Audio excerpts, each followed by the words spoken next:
I know, it's a fun one, I'm telling you. You ready? Yeah?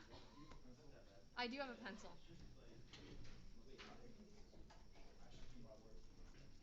Yeah, that would be a good idea.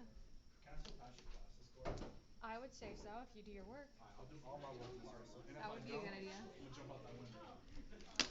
That's not a good idea. But the doing your work part is. So let's get started. Today we're going to be doing 5.5, which is on that. So today we're going to be doing 5.5, which is analyzing polynomial functions. So what is a polynomial function? A polynomial function is a continuous function in one variable represented by a polynomial equation with a finite number of terms whose domain is all real numbers, okay? And we have four main polynomial restrictions that we learned about before break, and those are: you cannot have a variable under a radical or a fractional exponent. You cannot have more than one variable in a polynomial function. So if you have multiple variables, you know automatically it is not a polynomial function. You cannot have any type of negative exponent. And you cannot have a variable in the denominator, okay? So negative exponent and variable in the denominator are two of the exact same things, just different versions of them, okay? So now we're going to talk about polynomial end behavior. So two things determine the end behavior of a polynomial. That is their degree and their leading coefficient. And they help us determine the end behavior. And this chart will allow you to do that. So here's how it works. If your leading coefficient, that's the number that comes before the variable, is positive, one of two things can happen. If the degree is even, like 2, 4, 6, your polynomial is going to be going up on both sides. If your polynomial is an odd degree, like 1, 3, 5, 7, that means it's going to start down and end up. So one thing I always say to remember about positive is positive leading coefficient polynomials always end upward. You see that? Regardless of whether they're even or odd, they always end upward. And then when we talk about negative leading coefficient, if it's an even degree, it always ends both sides downward. And if it's an odd degree, it starts up and ends down. So when it's a negative degree, it always ends downward. And then another way to remember is that even degree polynomials always do the same thing on both sides. Okay, so that's the way I remember it. I don't have this chart like memorized, but I just know those rules and then I can apply it. Okay, so you'll get familiar with the idea. It's not too hard, it's just once you practice it. So these are six common polynomial types that you should be able to start recognizing. So a constant degree function, this is just like y equals 2, y equals 3. That's just a flat line, okay? A degree 1 polynomial, like a linear function. A degree 2 is a quadratic. A cubic function is degree 3. A quadratic function is degree 4. And quintic is degree 5. You can see that all of the ones with even degrees, even, right? See how they end and start the same way on both of them? And you can see with all of the odd degrees that they end and start in opposite directions. You see that? So I kind of just want to point that out for you to start recognizing some key features of these. So the next important thing I want you to notice is something called turning points. We'll talk about this more later in the lesson. But a turning point is basically a point where your function changes direction. So everybody see how those are turning points and how this is a turning point as well. So I'm just pointing out a few of these important turning points. Everyone see those turning points that we just found. Your number of turning points typically, I mean realistically yes, sometimes they're just hard to see, are always one less than the degree of the function.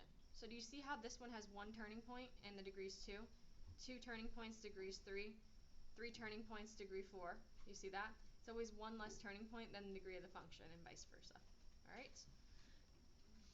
A general shape of a polynomial function shows the maximum number of times the graph of the function may intersect the x-axis. So a polynomial function can only intersect the x-axis as many times as degrees it has. So it can only maximum, a degree 4 polynomial can only cross the x-axis 4 times max, okay, etc. This is the same as the degree of the polynomial. So does everyone have a general understanding of that? What I mean by crossing the x-axis? Okay. So let's do some classification, identifying end behavior. So the first thing you need to do when you identify end behavior is you need to make sure that your polynomial is in standard form. Do you remember standard form? So is this in descending degree order right here in number 1? It's okay to, so good point, Gracie. It's okay to skip degrees. The only time you have to put in placeholders is if we're doing division. But we're skipping degrees, but are we going in degree order? Yes. Yes, so it is in fact in standard form. Does everyone see that, how it is in standard form here? So this is what we call our leading term. That's our leading term right there. That's going to help us determine a lot of information about this polynomial. Now, this is just a fancy way of indicating end behavior, okay? So as x goes to negative infinity, what that means, that's just talking about the left side of the graph, okay? As x goes to positive infinity, that's just talking about the right side of the graph. So we use the infinity to indicate direction, all right? So let's identify what type of direction this function is going. First, we look at the leading coefficient, which is 4. Is that a positive or a negative number? Positive. Now we're going to look at the degree right here, the exponent. Is the exponent even or odd? Even. So this is positive even. And according to your chart, that means that this is what the end behavior looks like. Upward on both sides. Okay? Everyone see how we identified that? So positive even, upward arrows mean positive infinity. So on the left, it's going up to positive infinity. And on the right, it's also going up to positive infinity. Upward arrows are positive infinity. Downward arrows are negative infinity. Okay? And it'll start making more sense as we do more examples. But does anyone have any questions about that? Yes? That's it for this, yes. So, we look at this and we identify, is this in standard form? Yeah. Yes. Is the leading coefficient positive or negative? Negative. Negative. Is my degree odd or even? Even. What's the end behavior look like for even, negative even? Negative infinity and negative infinity. Very good. It's downward on both sides. So negative infinity, negative infinity. Is this it for our whole thing? There's a little bit more to add in, but nothing more difficult than this now. There's a few more things you do need to know about it, though. Okay. But it's not hard. It's about this difficult throughout. So does anyone have any questions about number 2? All right, the next one. We'll go a little faster now that you have the hang of it. This is positive what? Odd. Good. Can everyone see that? This means it starts down and ends up. So it's going to be, How do you know it's not starts up, goes down? because of the chart. Because its leading coefficient is positive odd, that means it starts down and ends upward. And then if it, Okay. you see it? Yeah. So that means it's going to start downward at negative infinity and go up to positive infinity. So here's something I just want to point out, because this is a mistake I see a lot. So I was tutoring somebody in Algebra 2, and their school was using Delta Math, which we use here. Sometimes they will have these swapped around. Like they'll ask you about x is positive infinity, x is to negative infinity. So you just have to make sure that you know which one's left, which one's right, and don't just assume the order, okay? Because they could flip those around on you, and you have to make sure you know that x going to negative infinity is the left side, x going to positive infinity is on the right, regardless of which order they ask the question in, okay? So don't get used to just writing it. Make sure you read that and check. Okay. What do you think about this one? What is it? Its classification. Negative, odd, right? Does everyone see why that's negative odd? Yeah. So that means it starts up, ends down. Everyone good with that concept? Okay. Number 5. Is it in standard form? Yes. Yes. It is, which means it's going It's negative even. good. It's negative even. You see why it's negative even? Any questions about 5? You see why it's negative even? Okay. I don't know if that means yes or no. All right, number 6. What do you think? It's positive odd. Good. So it's going to go down then up. All right, what do you think about this topic? Easy, hard? Easy. Easy. Okay. It's not going to get much harder. So, one thing I want to point out that sometimes trips people up, you know how we said we can't have variables and fractions? Yeah. This fraction's okay because there are no Variables. variables in it. This is just a coefficient. Your coefficients can be fractions, they just can't contain the variable. What do the red lines on your projector mean? This right here is just my screen record. Oh, they heard all those cracks? The cracks? I was cracking my knuckles in my diet for like majority of The 6 people who probably watch this, yeah, they might. My bad. It's all good. All right, so now we're going to do it using a visual graph, okay? So as you can see, this one's going down on both sides. Does everyone see how I was able to identify that from number 7? Yeah. So if we're going down on both sides, that means that it must be Negative odd. Even. negative even. Good. How'd you get even? Is it Um, going the same way? Good, yep. So like Gracie said, if it's ever going the same way on both sides, that means automatically it's even. Negative because the one on the end, is going down. Yeah. I just messed up. No, it's okay.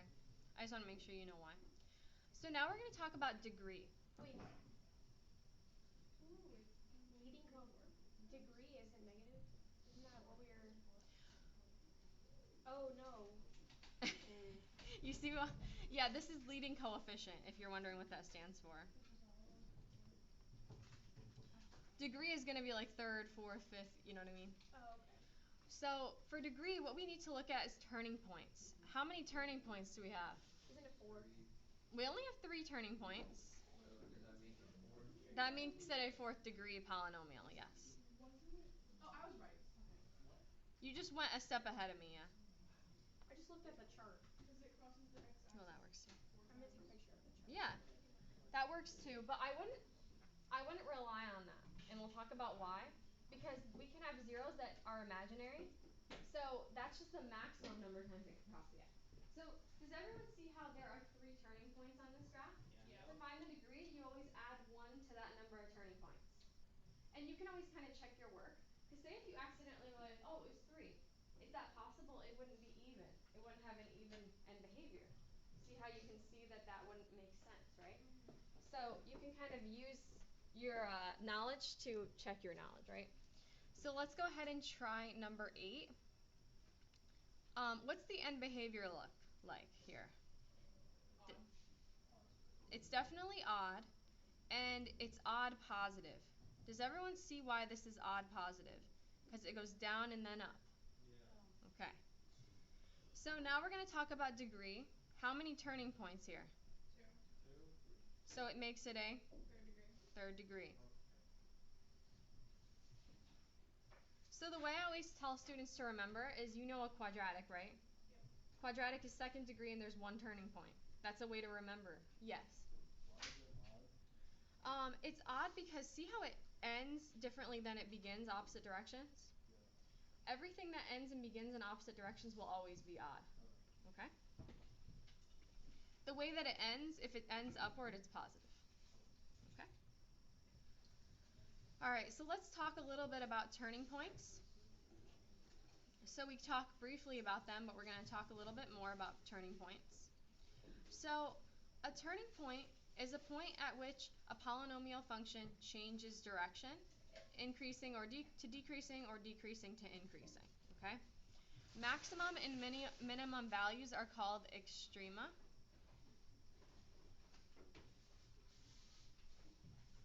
You'll see some math professors call it extrema, like they pronounce it differently. So turning points define where the function is increasing and decreasing. And every polynomial of degree n has at most n minus 1 turning points. So that's kind of what we were just talking about. The number of turning points is 1 less than the degree, right? That's what we've been discussing. So one thing I want you to think about carefully. You see how the wording here says at most? And we've been saying with absolute that's the way it is. The number of turning points, to be very specific with you, is always exactly 1 less than the degree. However, sometimes turning points are very hard to see, okay? So that's the reason that they say at most, because sometimes, you know how on Desmos when you graph something, and it looks like it's like a straight line because it's so big, and you can't really see what's happening? So that's when sometimes they say at most n minus 1 turning points, because there might be a turning point there that's super tiny and it's really difficult to see. It exists, you just may not see it. Now I'm not going to ask you about like a question like that where I'm trying to trick you, but I want you to be aware that it exists, okay? So let's go ahead and try some examples with this concept. So we're going to look at number 9 together, and then I have to kind of zoom out because it's a long column here. So My question is, sure. actually, you're gonna get to it, so I'll just wait. Okay. So this one starts downward and ends upward, right? Would everybody agree with that? Yeah. Yeah. So that means that on the left, which is negative infinity, it's going down, and on the right, it's going up. It's gonna be odd. It is going to be odd. Very good. It's going to be odd. And what's the sign of the leading coefficient here? Positive. Good. Now we're going to look at the number of turning points. 1, 2, 3, 4. Everyone see those 4 turning points? Okay. So we have 4 turning points. Now before we do the other ones, I want to go all the way down and classify the polynomial by degree. If there's 4 turning points, it's a what degree polynomial? Fifth degree. And you're going to see why we did that out of order in a second. So, number of real zeros. How many times does this function cross the x-axis? Twice. Actually, not twice, but Count 3 times. Does everyone see why this function crosses the x-axis 3 times? Yeah. So, those 3 times are also known as the real zeros. You also see them written as solutions. So, it has 3 real solutions, okay? Yeah, that's what we said, right? Yeah. Okay, I just want to make sure we did it right. So, this is a 5th degree polynomial, okay? So there's 2. Very good, 2 imaginary zeros. Wow, smart. I know, I'm like brilliant. So, let's talk about how you identify the number of imaginary zeros, okay? So here's the rule. The number of zeros that your polynomial has is the same as your degree. See that 5th degree? So, the number of real zeros, the times we touch the x-axis, and plus the number of imaginary zeros must be equal to the degree. So see how we can use that information to then, by process of elimination, find out how many imaginary zeros? You're essentially taking the degree minus the number of real zeros to find the number of imaginary. Everyone see that? How we did Smart, that? Cameron. Okay. Thank you. I don't Good know how that observation. happened. Just did. So, all polynomial functions have a domain of all real numbers, which you can either write as all real numbers or negative infinity to positive infinity. I'm going to kind of alternate just to keep you on your toes, you know. What does all real numbers look like again? Is it that weird R? You can do that, but you can just also literally say all real numbers in like regular English words. Well, we can do those. Yeah. That's so easy. Yep. I wasn't joking. This is nice. I know. So, here's an example of see how you can see the turning points here pretty clearly, but see how they're a little bit more like mellow than the other ones? Yeah. So, see how a function could get flatter and flatter and flatter and it's hard to identify them? So, we have other ways of identifying functions like that, but for the purpose of this class, you can see the turning points, right? And we have 2. The end behavior, it starts down and ends. Up. Good, so negative infinity and then it goes to positive infinity on this side. Yes, so I have a question. Sure. If it's like right away not a polynomial, how do we figure out everything else? You don't have to. Okay. So, is this odd or even? Odd. Good. Sign of the leading coefficient is? Positive. Good. How many turning points did we have? 2. Good. If we have 2 turning points? 1. 3. You're right, this is 1. What? You were answering 2 different questions, and you were both correct. It is a 3rd degree polynomial, and there is 1 real zero. So if there is 1 real zero and it's a 3rd degree, what's the number of imaginary zeros? 2. Wait. 1. Zero. Oh yeah. These 2 numbers have to add up to the degree. Okay. You got it? So This determines this. It's always plus 1. These two have to add up to this. Does that kind of make sense? What? I don't know what that means, but we're going to go with it. Okay. This is the domain. Domain's always that of a polynomial function. Okay? Last one. The All right. degrees, so say that was in like number form, the degrees would just be the biggest one Correct. plus 1, right? The degree, yes.